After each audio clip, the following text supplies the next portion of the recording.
Shalom, berjumpa kembali di dalam program pendalaman Alkitab melalui pelajaran Sekolah Sabat bersama dengan kami Cornelius Media. Puji Tuhan boleh kembali menyapa sahabat-sahabat sekalian yang terus mengikuti program belajar Alkitab ini, dan kita sudah setengah perjalanan mempelajari sepanjang triwulan ini dari kitab Efesus. Kita sudah di pelajaran yang ke-7 dengan judul Kesatuan Tubuh Kristus. Saya Pendeta Edward Taliwongso ditemani oleh hamba Tuhan Pendeta Felix Gosal dan juga Pendeta Widodo Purwanto. Kita akan masuk lebih dalam, tapi sebelum itu mari kita tunduk kepala dan kita berdoa. Bapa di sorga, kami sangat membutuhkan hadirat-Mu, tuntunan-Mu, pertolongan-Mu ketika kami akan mempelajari firman-Mu. Bersama-samalah dengan kami, di dalam nama Yesus kami sudah berdoa. Amin. Kembali lagi kami mengingatkan sahabat-sahabat sekalian bahwa program ini terbagi di dalam 4 bagian. Yang pertama kita melihat dasar Alkitabiah pelajaran sepanjang pekan ini. Yang kedua kita mencoba menggali ayat tema atau ayat hafalan. Yang ketiga pertanyaan-pertanyaan yang muncul dari pelajaran dari hari per hari. Lalu yang terakhir kita tiba kepada bagian aplikasi. Mari kita lihat yang pertama. Penulis pelajaran Sekolah Sabat untuk pekan ini memilih beberapa perikop. Yang pertama, Efesus 4 ayat 1-16. Di sini Paulus mengatakan tentang panggilan untuk hidup sejalan dengan iman, membangun tubuh Kristus melalui kerjasama semua anggota, berpegang pada kebenaran dalam kasih, menghindari dosa, membangun satu sama lain, tumbuh menjadi gambaran Kristus yang matang. Lalu kemudian, Filipi 2 ayat 3, bagaimana Paulus mengajarkan untuk mengutamakan orang lain di atas diri sendiri, memiliki sikap rendah hati, dan memperhatikan kepentingan orang lain. Mazmur 68 ayat 18, bagaimana Allah naik ke sorga sambil membawa tawanan, memberikan anugerah dan kekuatan kepada umatnya. Kisah para Rasul 2, di sini adalah kisah tentang hari Pentakosta ketika Roh Kudus turun dan memberikan kuasa kepada para murid sehingga mereka berkhotbah dalam berbagai bahasa dan banyak orang yang percaya dan dibaptis. Kemudian di 1 Korintus 12 ayat 4-11, lalu ayat 27-30 berbicara tentang keragaman karunia Roh Kudus di dalam tubuh Kristus dan pentingnya setiap anggota untuk dapat melayani. Lalu kemudian Yesaya 5 ayat 4, perbandingan kebun anggur yang diharapkan menghasilkan buah yang baik, tetapi justru menghasilkan buah yang asam karena kurangnya keadilan dan kebenaran. Nah, sekarang mari kita coba lihat pengertian dan maksud dari judul pelajaran Sekolah Sabat, Kesatuan dari Tubuh Kristus ini. Apa sebenarnya yang dimaksud tubuh Kristus di dalam konteks pelajaran Sekolah Sabat? Apakah ini secara fisik atau secara metafora? Nah, dalam konteks Efesus 4 ayat 1-16, tubuh Kristus bukanlah konsep fisik, tetapi merupakan sebuah kiasan atau metafora yang digunakan oleh Rasul Paulus untuk menggambarkan komunitas orang percaya atau jemaat atau gereja. Kiasan ini merujuk pada persekutuan rohani antara semua orang percaya yang memiliki Yesus Kristus sebagai Tuhan dan Juru Selamat pribadi mereka. Lalu kemudian kita bertanya, apa yang disatukan di dalam tubuh Kristus? Sekali lagi dalam konteks Efesus 4 ayat 1-16, yang disatukan di sini adalah komunitas orang percaya. Ada 4 unsur yang disatukan di dalam tubuh Kristus. Yang pertama adalah iman kepada Yesus Kristus. Masing-masing orang percaya di dalam gereja memiliki kesatuan, mereka sama-sama beriman kepada Yesus Kristus. Yang kedua adalah kasih. Semua orang percaya di dalam gereja ini sama-sama memiliki kasih. Kasih kepada Tuhan dan kasih kepada satu sama lain. Yang ketiga yang menyatukan mereka adalah tujuan dan misi. Gereja sebagai tubuh Kristus, seluruh anggota gereja punya tujuan yang sama dan punya misi yang sama disatukan di dalam tubuh Kristus. Lalu kemudian yang keempat adalah pelayanan dan karunia. Setiap anggota tubuh memiliki karunia rohani yang berbeda-beda, tetapi semuanya ini merupakan pelayanan mereka kepada tubuh Kristus. Dengan demikian mereka disatukan di dalam karunia rohani dan di dalam pelayanan mereka kepada tubuh Kristus. Apa pentingnya tubuh Kristus ini yang disatukan? Untuk kepentingan siapa? Apakah untuk kepentingan umat atau kepentingan Rasul Paulus? Nah, kepentingan dari persatuan anggota tubuh dalam tubuh Kristus adalah untuk membangun gereja sebagai komunitas rohani. Ada beberapa kepentingan. Yang pertama adalah kepentingan untuk membangun kekuatan dan kesatuan, sebagaimana yang dicatat dalam Efesus 4 ayat 11 dan 12. Ketika setiap anggota tubuh bekerja bersama, maka mereka akan menjadi kuat. Yang kedua adalah untuk kepentingan pertumbuhan kerohanian dari seluruh anggota gereja. Paulus menekankan pentingnya pelayanan pemimpin gereja dalam Efesus 4 ayat 11-16 untuk memperlengkapi orang percaya. Artinya di sini pertumbuhan kerohanian. Yang ketiga, untuk kepentingan membangun kasih dan kekompakan dari umat-umat Allah. Gereja sebagai tubuh Kristus dipanggil untuk hidup dalam kasih dan saling mengasihi. Efesus 4 ayat 2 dan 3. Dan yang keempat, untuk kepentingan efektivitas di dalam pelayanan. Karena kalau umat bersatu, setiap anggota tubuh memberikan kontribusinya yang unik melalui karunia-karunia rohani mereka, maka pelayanan di gereja itu akan semakin efektif. Demikianlah latar belakang judul yang akan mendasari semua diskusi kita ketika kita akan menggali lebih dalam ke depan. Baik, terima kasih Pendeta. Kita masuk dalam ayat inti kita. Ayat inti kita untuk pelajaran pekan ini diambil dari Efesus pasal yang keempat ayat 11 dan 12. Efesus pasal 4 ayat 11 dan 12, di sana dikatakan seperti ini. Dan ialah yang memberikan baik rasul-rasul maupun nabi-nabi, baik pemberita-pemberita Injil maupun gembala-gembala dan pengajar-pengajar, untuk memperlengkapi orang-orang kudus bagi pekerjaan pelayanan, bagi pembangunan tubuh Kristus. Baik, saudara-saudara, ayat inti kita ini adalah bagian dari perikope yang dimaksudkan di sini di dalam Efesus pasal 4 ayat 1-16 dengan judul Kesatuan Jemaat dan Karunia yang Berbeda-beda. Nah, sebenarnya apa maksud dari perikop ini? Efesus pasal 4 ayat 1-16.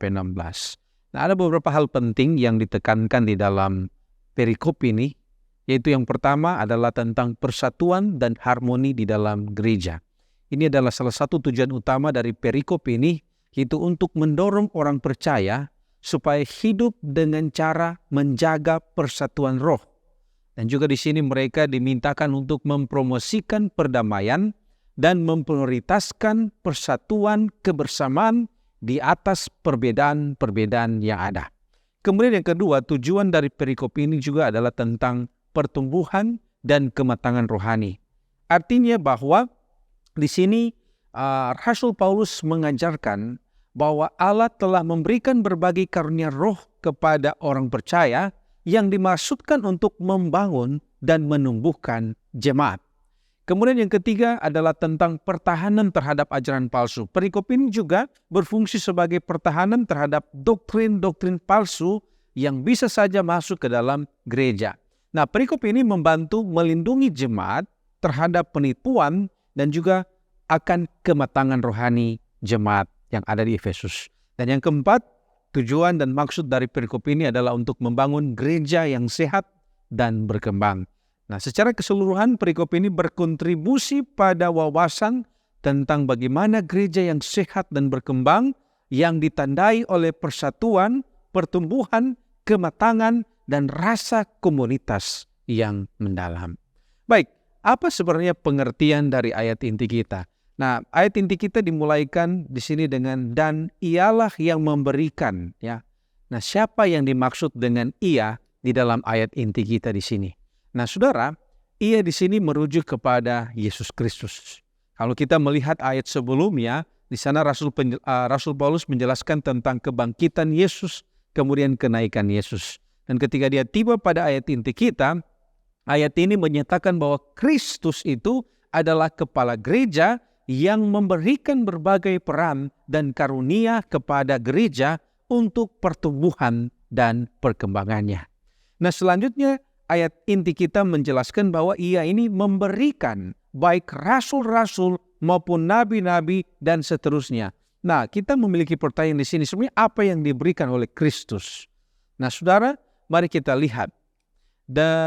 Beberapa pakar Alkitab, mereka percaya bahwa frase dia memberikan baik rasul-rasul, nabi-nabi, dan lain sebagainya itu yang dituliskan di dalam Efesus pasal 4 ini mengacu kepada Kristus yang memberikan karunia rohani dan kemampuan kepada individu yang memegang peran penting baik sebagai rasul, sebagai nabi, pimpinan di dalam gereja Kristen awal pada saat itu. Dan karunia-karunia ini bisa mencakup tidak hanya pemberdayaan oleh Roh Kudus, tetapi juga kualitas-kualitas yang diperlukan, wawasan, kemampuan-kemampuan untuk memenuhi peran khusus yang mereka emban. Nah, pakar-pakar ini di dalam menyampaikan kesimpulan mereka ada perbedaan dan interpretasi, tetapi pada umumnya kata ini mereka setuju bahwa frase ini merujuk kepada karunia-karunia yang diberikan kepada para pemimpin gereja, kepada rasul, kepada nabi, kepada gembala, kepada pengajar, dan kepada siapa saja. Dan mereka ini digunakan oleh Roh Kudus, memiliki kebijaksanaan, pemahaman akan kitab suci, kemampuan untuk mengajar, membimbing orang lain, dan juga kemampuan untuk menyampaikan pesan wahyu ilahi kepada jemaat.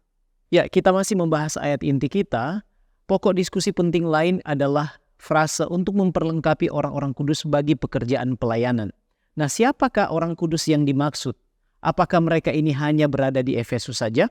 Mari kita lihat, berbicara tentang orang-orang kudus, khususnya di dalam konteks tulisan Paulus, tentu bukan hanya di Efesus saja. Sebab penyebutan orang-orang kudus atau saints sering digunakan Paulus dalam surat-suratnya yang lain. Contoh Roma 1 ayat 7, 8 ayat 27, 12 ayat 13. Dia juga menyebut orang-orang kudus yang ada di Yerusalem, Roma 15 ayat 25, 26, dan 31. Kemudian juga ada orang-orang kudus di 1 Korintus pasal 1 ayat 2, Filipi 1 ayat 1, Kolose 1 ayat 4, dan sebagainya. Jadi ini sering digunakan oleh Paulus bukan hanya kepada jemaat di Efesus. Nah, istilah orang-orang kudus dalam penggunaan Paulus bisa mencakup dua makna. Yang pertama, orang Kristen disebut orang-orang kudus. Seventh-day Adventist Bible Commentary volume 6 halaman 473 mengatakan hagioi atau secara literal diterjemahkan the holy ones. Orang-orang kudus adalah istilah yang umum dalam perjanjian baru untuk menggambarkan orang-orang Kristen. Contohnya kisah 9 ayat 23, ayat 41, kisah 26 ayat 10, atau Efesus 1 ayat 1. Nah, kata orang kudus tidak selalu menunjuk kepada orang-orang yang sudah sempurna dalam kekudusan, tetapi lebih kepada mereka yang dengan pengakuan dan baptisan mereka dapat dianggap terpisah dari dunia ini dan dikuduskan bagi Allah. The Zondervan Encyclopedia of the Bible Q2Z halaman 260 menambahkan bahwa dalam perjanjian baru hagios ketika digunakan sebagai sebuah kata benda biasanya menunjuk kepada anggota-anggota dari gereja Kristen. Itu makna yang pertama. Makna yang kedua adalah bahwa hagioi atau orang-orang kudus menurut Freiberg di dalam Analytic Greek Lexicon, orang-orang atau benda yang dipisahkan atau dikhususkan, didedikasikan, dikonsekrasikan, dan disucikan untuk maksud dan tujuan Allah.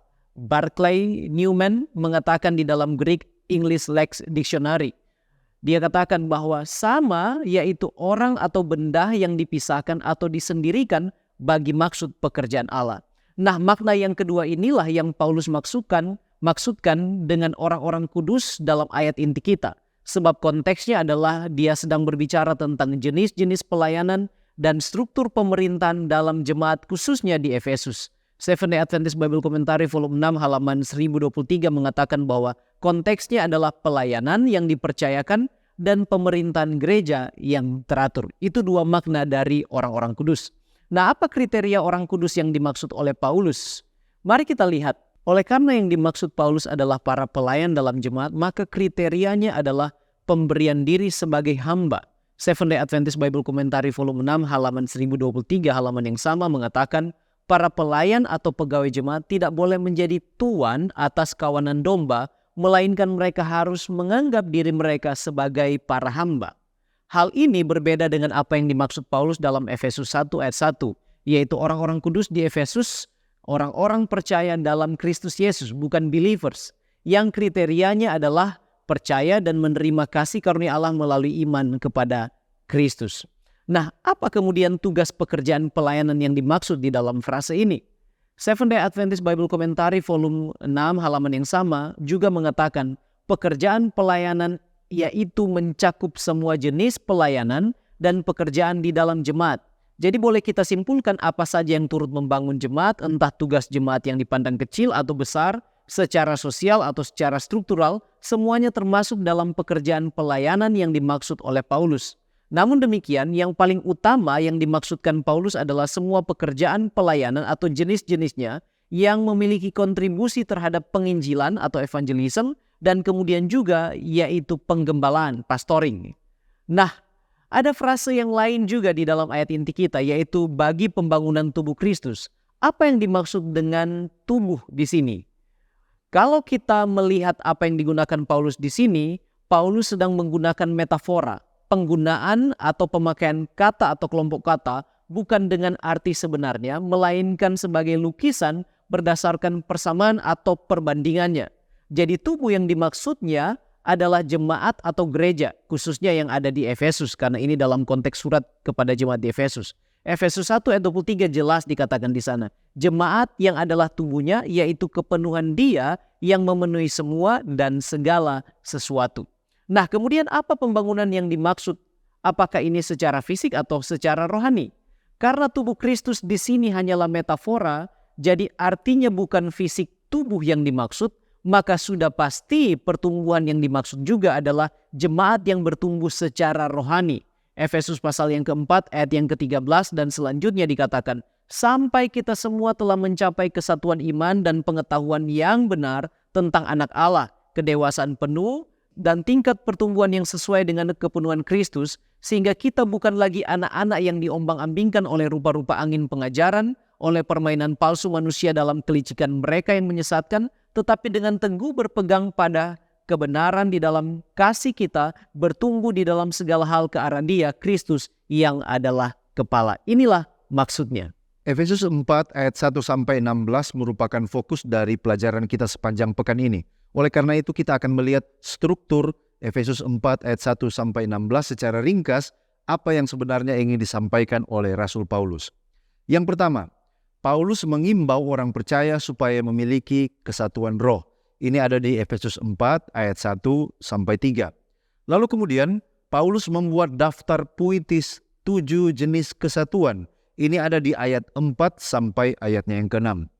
Yang ketiga, Paulus menyatakan bahwa Yesus telah menang dan Dia dipermuliakan di sorga. Ini dicatat di ayat 7 sampai ayatnya yang ke-10. Dan kemudian yang keempat, Paulus menyatakan bahwa semua orang percaya memiliki kontribusi untuk persatuan dan pertumbuhan tubuh Kristus. Itu ada di ayat 11 sampai ayatnya yang ke-16. Nah, setelah mempelajari struktur dari apa yang Paulus ingin sampaikan di Efesus 4 ayat 1-16, sekarang kita melihat apa makna kata-kata Paulus ini, pelajaran apa untuk jemaat Efesus dan juga untuk kita sekarang ini. Pelajaran yang diangkat Rasul Paulus untuk jemaat Efesus dan juga untuk kita, minimal ada 6 yang ingin saya bagikan pada kesempatan ini. Yang pertama, orang Kristen harus berperilaku hidup sesuai dengan panggilan atau gelar yang disandang, yaitu Kristen, artinya pengikut Kristus. Yang kedua, orang Kristen harus memiliki sikap pemersatu dalam jemaat dan bukan memecah belah. Yang ketiga, orang Kristen harus berbuat kebajikan yang menuntun kepada persatuan. Nah, bagaimana kebajikan itu? Nanti dia akan jelaskan pada bagian-bagian selanjutnya. Yang keempat, orang Kristen harus memiliki sifat kerendahan hati, artinya menganggap yang lain lebih utama daripada dirinya sendiri. Yang kelima, orang Kristen harus mempraktekkan lemah lembut, sopan, dan saling memperhatikan satu dengan yang lain. Dan yang keenam, orang Kristen harus mempraktekkan kesabaran, artinya tetap tenang dan tidak membalas sekalipun diprovokasi atau diuji.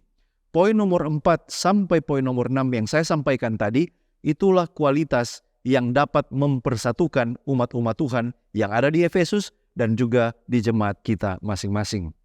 Mengomentari tentang panggilan ini, Francis Nichol dalam SDI Bible Commentary volume 6 halaman 1020 dan 1021 mengatakan bahwa tidak mungkin kita sepenuhnya layak menerima panggilan kita. Tetapi kita dapat terus berada di bawah pimpinan Allah. Allah tidak memanggil kita karena kita layak, karena kelayakan mengikuti panggilan. Tidak seorang pun akan pernah dipanggil oleh Allah jika hal itu bergantung pada kelayakannya. Jadi saudaraku, sebagaimana jemaat di Efesus, mereka dipanggil walaupun mereka tidak layak, tetapi justru ketika mereka tinggal di dalam Kristus, maka mereka semakin dilayakkan di dalam pelayanan. Demikian juga saudara dan saya. Sesungguhnya kita tidak layak, tetapi oleh karena kita dipanggil oleh Kristus di dalam gerejanya dan kita tetap melayani Dia, maka kita semakin dipergunakan oleh Tuhan, diperlengkapi di dalam pelayanan untuk membangun gerejanya. Baik, terima kasih pendeta. Selanjutnya mari kita melihat bagian dari Efesus pasal 4 ini, khususnya ayatnya yang keempat sampai ayatnya yang keenam. Nah, di sini kita akan menemukan satu kata, yaitu kesatuan roh. Sebenarnya apa yang dimaksudkan dengan kesatuan roh? Nah, saudaraku yang terkasih, Efesus pasal 4 ayat 4 sampai 6 ini sebenarnya membicarakan tentang kesatuan roh di dalam konteks iman Kristen. Nah, kata kesatuan roh yang disebutkan dalam ayat ini merujuk pada hubungan rohani dan juga koneksi yang semua umat percaya miliki melalui Roh Kudus. Hal ini juga menekankan bahwa kesatuan itu berasal dari bersatu dalam iman, bersatu di dalam harapan, dan juga bersatu di dalam tujuan sebagai pengikut Yesus Kristus, meskipun mereka datang dari berbagai latar belakang, dari berbagai latar budaya, dari berbagai pengalaman. Tetapi mereka ini bersatu oleh kehadiran Roh Kudus, iman mereka bersatu di dalam Yesus Kristus, dan harapan mereka bersatu bersama akan keselamatan mereka. Nah, persatuan ini adalah tema sentral dari kekristenan, dan ini menggarisbawahi gagasan tentang komunitas yang beragam, namun mereka bersatu daripada pengikut Kristus ini. Nah, ada 7 kesatuan di dalam roh yang dijelaskan di dalam pasal 4 ini, yaitu satu tubuh, satu roh, satu harapan, satu Tuhan, satu iman, satu baptisan, dan satu Allah Bapa bagi semua. Ada 7 kata satu yang menjadikan gereja itu satu. Nah, mari kita lihat satu persatu akan penjelasan dari ketujuh hal ini. Yang pertama, 1:7 sini merujuk kepada kesatuan orang percaya sebagai anggota tubuh Kristus, yaitu gereja. Nah, sama seperti tubuh manusia memiliki banyak bagian yang berfungsi, entah mereka berlainan, tetapi mereka membentuk satu tubuh yang berada pada satu kepemimpinan, yaitu Yesus Kristus. Kemudian yang kedua, satu roh. Satu roh ini melambangkan kuasa Roh Kudus yang tinggal di dalam semua orang percaya, sehingga Roh Kudus ini menyatukan mereka, membimbing mereka, memberdayakan mereka dalam perjalanan kehidupan Kristen mereka.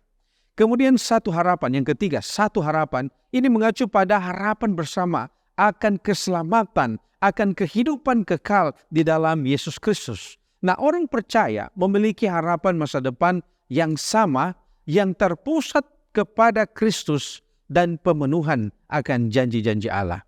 Kemudian satu Tuhan, ini menekankan bahwa Yesus Kristus sebagai Tuhan dan Juru Selamat itu adalah satu bagi semua orang percaya.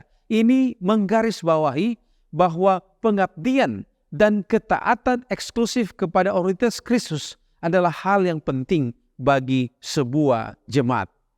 Yang kelima adalah satu iman. Hal ini merujuk pada inti ajaran dan keyakinan Kristen yang harus dibagikan oleh semua orang percaya. Karena ini merupakan dasar bersama dari doktrin dan kepercayaan kepada Kristus sebagai Tuhan dan juga Juru Selamat yang akan membawa kepada keselamatan. Kemudian yang keenam adalah satu baptisan. Ini berbicara mengenai pembaptisan di dalam tubuh Kristus yang terjadi pada saat orang itu bertobat. Dan ini melambangkan mengidentifikasi kematian dan juga kebangkitan Kristus yang telah menyatukan orang percaya dari berbagai budaya, sehingga mereka boleh menerima baptisan itu di dalam baptisan yang diajarkan oleh Alkitab. Kemudian yang ketujuh, yang terakhir, satu Allah dan Bapa bagi semua. Hal ini merujuk kepada kenyataan bahwa persatuan itu atau semua orang itu memiliki Allah Bapa yang sama.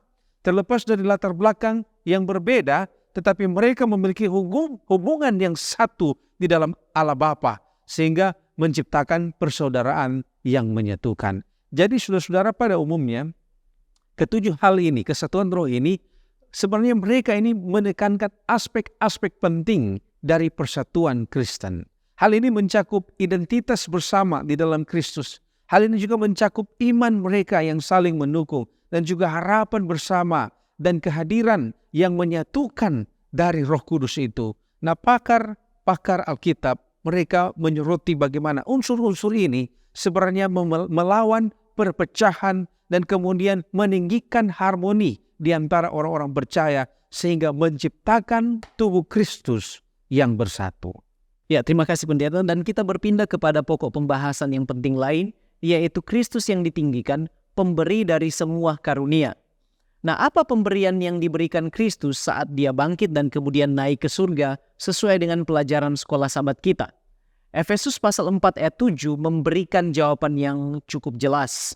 Tetapi kepada kita masing-masing telah dianugerahkan kasih karunia menurut ukuran pemberian Kristus.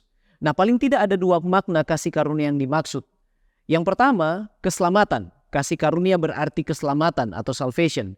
Mengomentari ayat ini, Seventh-day Adventist Bible Commentary volume 6 halaman 1017 mengutip juga dari apa yang Ellen G. White katakan dalam Signs of the Times Juni 5, 1893, dikatakan kasih karunia berarti kemurahan hati kepada orang yang tidak layak, kepada orang yang sudah terhilang. Fakta bahwa kita adalah orang-orang berdosa bukannya menutup kita dari kemurahan dan kasih Allah, justru membuat pelaksanaan kasih-Nya kepada kita menjadi sebuah keharusan yang positif agar kita dapat diselamatkan. Jadi ini adalah makna yang pertama. Kemudian makna yang kedua dari pemberian itu yaitu kasih karunia, yaitu karunia Roh Kudus. Nyonya White dalam Ye Shall Receive Power halaman 158 mengatakan, setelah kenaikan Kristus, Roh turun seperti yang dijanjikan, seperti angin kencang dan dahsyat, memenuhi seluruh tempat di mana para murid berkumpul. Apa dampaknya? Ribuan orang bertobat dalam sehari. Jadi Roh Kudus mengaruniakan pemberian rohani yang dijabarkan jelas oleh Paulus sebagai karunia roh di dalam 1 Korintus pasal yang ke-12 kalau kita membaca di sana. Nah, siapa yang akan memperoleh pemberian itu kemudian? Apakah hanya orang-orang kudus, atau para rasul, atau para nabi, atau justru kita semua? Dan kemudian mengapa seorang dengan yang lain sepertinya menerima karunia yang tidak sama menurut Efesus 4 ayat yang ke-7?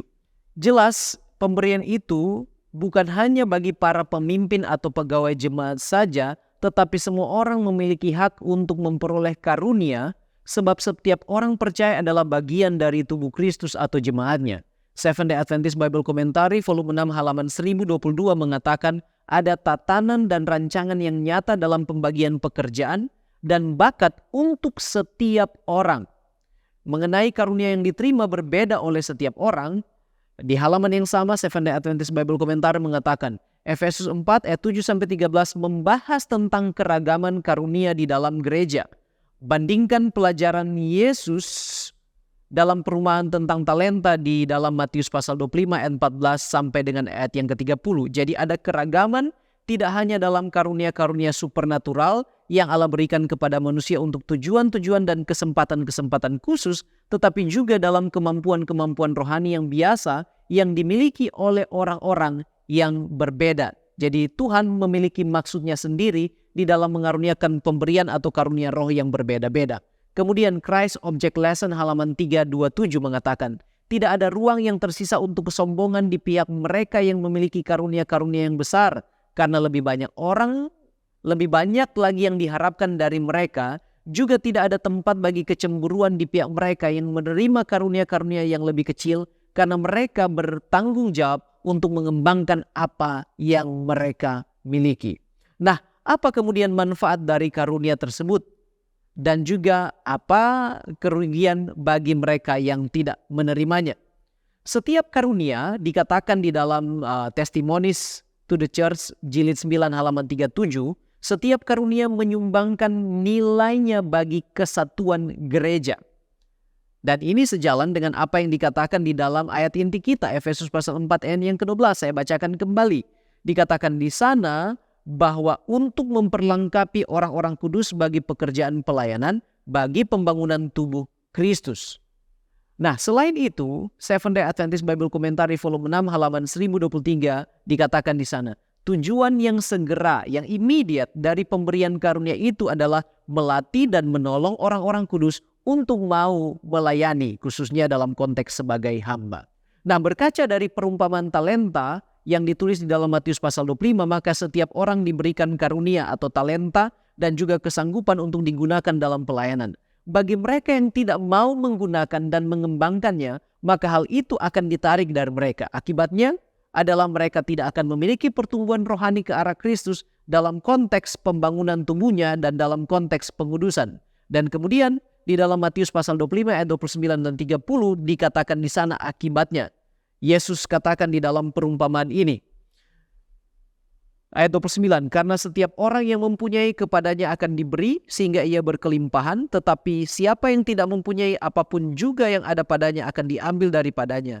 Dan campakkanlah hamba yang tidak berguna itu ke dalam kegelapan yang paling gelap, di sanalah akan terdapat ratap dan kertak gigi. Ini adalah akibatnya. Baik, terima kasih pendeta. Sekarang kita masih terus melihat tentang mereka yang menerima karunia rohani di dalam jemaat sebagaimana yang disampaikan oleh Rasul Paulus di dalam Efesus pasal 4. Apa beda dan apa maksud tugas tanggung jawab dari mereka yang menerima karunia rohani ini? Nah, mengomentari tentang metafora yang digunakan oleh Paulus dan fungsi mereka yang menerima karunia rohani, maka di dalam Andrews Bible Commentary New Testament halaman 1718 di sana dikatakan, menggunakan tubuh sebagai metafora untuk gereja, Paulus mengidentifikasi anggota-anggota gereja sebagai bagian-bagian tubuh, Kristus sebagai kepala, dan individu-individu yang memiliki karunia yang diidentifikasi dalam ayat 11 sebagai sendi-sendi atau ligamen-ligamen yang membantu mempersatukan tubuh. Khususnya di ayat 15-16 dan boleh dibandingkan di dalam Kolose 2 ayat 18 sampai 19. Jadi di sini jelas mereka itu yang memiliki karunia rohani ibarat sendi atau ligamen di dalam fungsi tubuh, yaitu untuk mengikat dan mempersatukan seluruh anggota tubuh. Mari kita lihat beberapa yang sudah disebutkan oleh Rasul Paulus tentang karunia rohani. Yang pertama adalah rasul atau apostle. Berasal dari bahasa Yunani apostolos. Secara harafiah artinya seseorang yang diutus dengan sebuah pekabaran. Itu berarti ini adalah penginjil yang membawa kabar baik, keselamatan di dalam Yesus Kristus. Nah, dalam perjanjian baru, rasul ini juga bisa berarti misionaris atau church planter atau yang kita sebut sebagai pendiri gereja. Yang kedua, nabi atau prophets. Nah, karunia nubuat adalah sebuah cara supra-alami ketika Allah berbicara kepada umatnya pada masa atau periode tertentu. Dan karunia ini masih terus diberikan bahkan pada zaman perjanjian baru. Contohnya kalau kita baca ada Agabus dalam Kisah 11 ayat 27 dan 28. Juga ada seorang nabi di Kreta, Titus 1 ayat 12. Dan juga ada nabi di Antioquia, Kisah 13 ayat 1. Dan karunia nubuat ini akan memainkan peran yang penting bahkan pada akhir zaman. Yang berikut, pemberita Injil atau evangelis. Penginjil ini merujuk kepada pemberitaan Injil atau karunia ini sangat jelas dinyatakan melalui Filipus, Kisah 6 ayat 5 dan Kisah 21 ayat 8. Peran utamanya adalah mengkhotbahkan atau bahasa Yunani keruso, mengkhotbahkan firman Allah. Sementara itu untuk dua karunia yang lain yang dikatakan oleh Paulus yaitu gembala dan guru, ada hal yang menarik tentang bagaimana Rasul Paulus menyatakannya dalam Efesus 4. Kembali lagi mengutip dalam Andrews Bible Commentary New Testament halaman 1719, di sana dikatakan bahwa Paulus menggunakan satu kata sandang atau satu artikel yang sama untuk gembala dan pengajar. yaitu menggabungkan kedua fungsi tersebut menjadi satu. Hal ini menunjukkan bahwa penggembalaan dan pengajaran adalah dua peran yang tidak dapat dipisahkan. Seseorang yang memiliki karunia penggembalaan biasanya juga berbakat dalam bidang pengajaran. Dan salah satu tugas penggembalaan adalah menjaga jemaat dari ajaran-ajaran yang salah dengan cara mengajarkan mereka di dalam kebenaran. Kisah 20 ayat 28 sampai yang ke-30. Nah, kita bertanya bagaimana mereka di zaman itu diangkat atau dipilih. Walaupun mungkin mekanismenya berbeda dengan gereja di zaman sekarang, tetapi minimal ada 3 hal yang secara umum masih berlaku di zaman itu dan juga di zaman sekarang. Yang pertama adalah Allah lah yang memberikan karunia rohani kepada setiap orang sesuai dengan yang ditentukannya.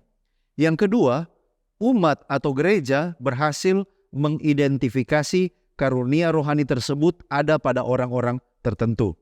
Dan yang ketiga, pribadi yang menerima karunia rohani ini pada akhirnya diasingkan dan didoakan khusus untuk pelayanan yang dimaksud. Demikianlah bagaimana mereka diangkat dan dipilih pada waktu itu. Pertanyaan selanjutnya adalah apa persamaan dan tujuan dari setiap karunia rohani yang diberikan kepada gereja ini? Sesungguhnya ada 5 tujuan pemberian karunia rohani bagi jemaat di Efesus dan juga bagi kita. Yang pertama, untuk memperlengkapi orang percaya dalam melayani. Efesus 4 ayat 12. Yang kedua, untuk mencapai kesatuan dalam iman dan pengetahuan tentang Kristus. Efesus 4 ayat 13 bagian A. Yang ketiga, untuk mencapai kedewasaan rohani dan gambaran Kristus yang sempurna. Efesus 4 ayat 13 bagian B. Yang keempat, untuk menghindari terombang-ambing oleh ajaran yang salah. Efesus 4 ayat 14. Dan yang terakhir adalah mencapai pertumbuhan dan pembangunan tubuh Kristus. Efesus 4 ayat 15 sampai yang ke-16. Demikianlah fungsi bagaimana karunia rohani ini mempersatukan dan membangun tubuh Kristus, yaitu jemaat di dalam kitab Efesus. Baik, terima kasih pendeta. Selanjutnya mungkin kita bertanya, apakah pemimpin jemaat, pendeta atau pengajar jemaat yang ada saat ini masih dipilih Allah dan mereka saat ini ditempatkan di jemaat ataupun di kantor dan di mana saja? Saudara, mari kita lihat kutipan Roh Nubuat mengenai hal ini. Apakah mereka masih dipilih Allah dan ditempatkan di dalam organisasi jemaat? Nah, di dalam buku God's Remnant Church halaman 36 dan 37, di sana Ellen G. White menuliskan seperti ini. Allah memiliki gereja dan gereja memiliki pelayan yang ditetapkan secara ilahi. Artinya di sini jelas bahwa Allah memiliki gereja dan di dalam gereja ini dia memiliki pelayan yang dia tetapkan. Nah, selanjutnya Ellen G. White mengatakan bahwa Tuhan memiliki agen-agen yang ditunjuknya. Jadi di dalam gereja ini Tuhan memiliki wakil-wakil yang dia tunjuk, entah itu dari pemilihan, ya. Allah memiliki agen-agen di dalam gerejanya. Dan selanjutnya dikatakan seperti ini, Allah berbicara melalui agen-agen yang ditunjuknya ini. Dan janganlah seorang pun atau persekutuan manusia menghina roh Allah dengan menolak untuk mendengarkan pesan firman Allah dari bibir para utusannya yang terpilih. Dengan menolak mendengar pesan Allah, manusia menutup diri mereka sendiri dari dalam ruang kegelapan. Mereka menutup jiwa mereka sendiri dari berkat-berkat yang luas dan merampas kemuliaan Kristus yang seharusnya datang kepadanya dengan menunjukkan sikap tidak hormat kepada agen-agen yang ditunjuknya. Jadi melalui kutipan Roh Nubuat ini, kita percaya bahwa para pemimpin saat ini, pendeta-pendeta yang ditunjuk untuk melayani, baik di jemaat, di kantor, dan di mana saja, mereka itu adalah orang-orang yang dipilih Allah. Nah, mungkin kita bertanya, mengapa saat ini justru organisasi gereja yang punya peranan dalam mengangkat mereka? Bagaimana kita tahu apakah mereka itu adalah dipilih oleh organisasi atau mereka itu dipilih oleh Allah? Nah, saudara, untuk memahami hal ini ada 5 faktor yang harus kita ketahui. Apakah mereka ini dipilih oleh Allah atau dipilih oleh manusia? Faktor yang pertama adalah mengenai panggilan ilahi. Nah, bagaimana dia tahu atau bagaimana kita tahu apakah seorang itu dipilih oleh Allah atau manusia? Yaitu lewat panggilan. panggilan yang diidentifikasi melalui doa, melalui tuntunan Roh Kudus, dan ini dapat terlihat dari karakter, dari hasrat di dalam pelayanan seorang tersebut. Kemudian yang kedua adalah karunia rohani. Nah, karunia rohani dari seorang pemimpin seperti mengajar, mengembalakan, atau seorang administrasi itu dapat menjadi indikator bahwa dia itu layak dan dia itu dipilih untuk memiliki peranan kepemimpinan di dalam gereja. Kemudian yang ketiga adalah karakter dan kualifikasi. Nah, saudara-saudara, kualifikasi di dalam memilih seorang pendeta, memilih seorang pemimpin itu adalah sangat penting berhubungan dengan karakter pribadi dan perilaku mereka. Dan hal ini membantu memastikan bahwa pemimpin itu memiliki reputasi yang baik dan mampu untuk membimbing jemaat. Itu yang ketiga. Yang keempat yaitu lewat pelatihan dan persiapan. Walaupun mereka telah dipilih, tetapi ada sesuatu yang penting harus kita lihat, yaitu pelatihan dan persiapan. Apakah mereka dapat melalui ini dengan baik? Nah, ini dapat mempersiapkan mereka untuk memiliki pengetahuan, memiliki keterampilan, memiliki dasar-dasar Alkitab yang diperlukan untuk kepemimpinan yang efektif. Dan kemudian yang terakhir adalah ordinasi. Nah, ordinasi ini adalah pengakuan resmi dan pengangkatan individu untuk kepemimpinan pelayanan.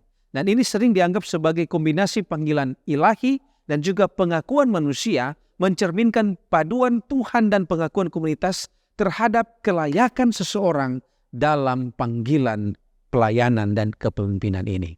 Nah, bagaimana mengetahui mereka yang dipilih ini telah memiliki karunia rohani, sedangkan saat mereka diangkat karena favoritisme dan menginjak etika dan moral rohani, sehingga justru anggota kecewa dan objektif di dalam Efesus pasal 4 ayat 13 ini tidak tercapai, yaitu tidak ada kesatuan iman. Nah, saudara-saudara, untuk menjawab hal ini, saya rindu untuk menyimpulkan di dalam 4 hal yang sederhana. Yang pertama yaitu mengenai kualifikasi Alkitabiah. Bagaimana kita tahu mereka yang dipilih ini adalah mereka yang telah memiliki karunia rohani, ya. Nah, yang pertama adalah kualifikasi Alkitab. Gereja kita memiliki kualifikasi di dalam memilih dan mengangkat seseorang di dalam tugas dan jabatan. Sebagai contoh, di dalam jemaat ada kualifikasi pemimpin jemaat yang kita boleh temukan di dalam 1 Timotius 3 dan juga Titus pasalnya yang pertama. Nah, kualifikasi ini mencakup karakter, perilaku, dan kelayakan. Dan jika pemimpin atau orang itu ditempatkan di suatu tempat dan mereka ini dipilih berdasarkan kualifikasi yang ditentukan, maka masalah dapat terhindar dari komunitas gereja. Kemudian yang kedua, yaitu proses berjalan sesuai dengan aturan. Ya. Nah, saudara-saudara, proses pemilihan yang berjalan sesuai aturan dapat memastikan bahwa orang yang dipilih itu akan dipilih berdasarkan karunia rohani dan kualifikasi. Artinya ada proses yang berjalan dari satu ke proses yang lainnya. Nah, jika proses pengambilan keputusan ini berjalan sesuai dengan prosedur yang ditentukan ini, maka hal ini dapat membantu menjaga integritas. Kemudian yang ketiga adalah spiritual discernment, yaitu kemampuan untuk melihat secara rohani. Hal ini sangat penting dalam memilih seseorang untuk sebuah jabatan atau posisi.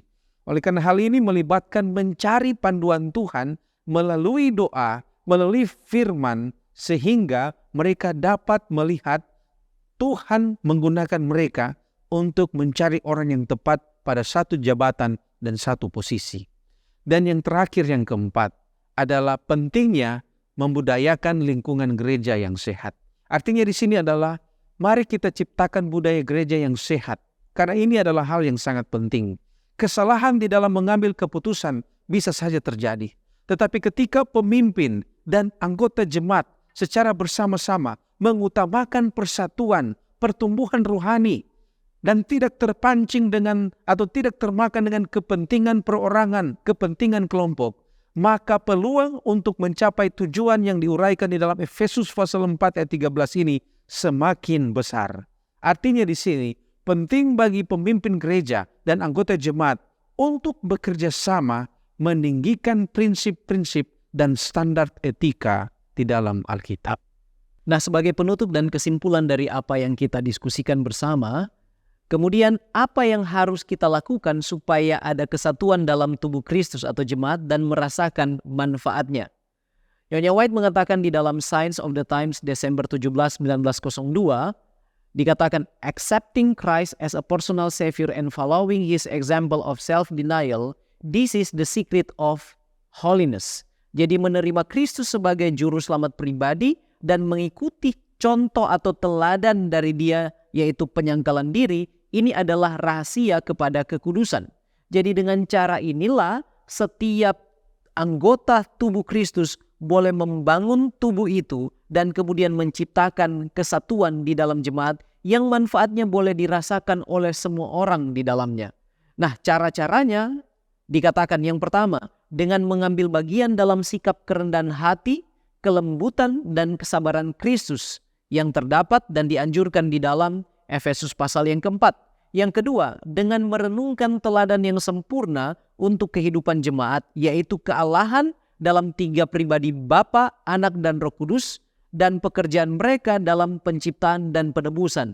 Walaupun mereka berbeda, tetapi mereka satu di dalam melaksanakan setiap pekerjaan, khususnya penciptaan dan penebusan.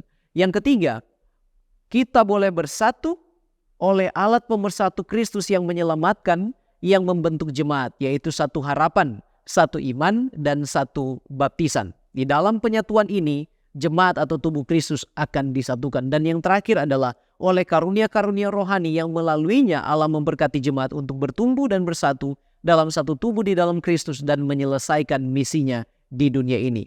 Tuhan memberikan karunia-karunia rohani, pemberian-pemberian yang boleh digunakan oleh anggota-anggota tubuh itu untuk boleh menjadi berkat dan membawa tubuh yaitu jemaat kepada keadaan yang bersatu, dan manfaatnya adalah kita boleh menyelesaikan misi yang dipercayakan kepada kita di dunia ini untuk kemuliaan Kristus. Kiranya Tuhan akan memberkati kita menjadi satu tubuh yang menyatu di dalam Kristus, bertumbuh terus kepada pengenalan akan kebenaran dan kepada Kristus, dan kita akan didapati setia pada akhirnya. Mari kita tunduk kepala dan kita satu di dalam doa. Tuhan Allah kami yang bertahta di dalam kemuliaan surga, kami bersyukur sebab Engkau memberi kami kesempatan untuk belajar daripadamu, khususnya melalui pelajaran sekolah Sabat. Kiranya Roh Kudus akan meteraikan apa yang kami pelajari bersama di dalam hati dan pikiran kami Tuhan, dan memampukan kami untuk mempraktekkan itu di dalam kehidupan kami secara pribadi maupun dalam kehidupan berjemaat. Tuhan, ampuni kami dari dosa kami, dan kiranya Engkau menyatukan hati pikiran kami sama seperti yang dimiliki oleh Juru Selamat kami, sehingga kami akan terus bertumbuh di dalam pengenalan akan Tuhan, sampai matang kepada kesempurnaan Kristus yang Engkau inginkan, dan kami didapati setia dan siap mewarisi kerajaan sorga. Terima kasih banyak Tuhan, inilah doa kami, berkatilah kami semua di dalam nama Tuhan Yesus. Kami sudah berdoa, haleluya, amin.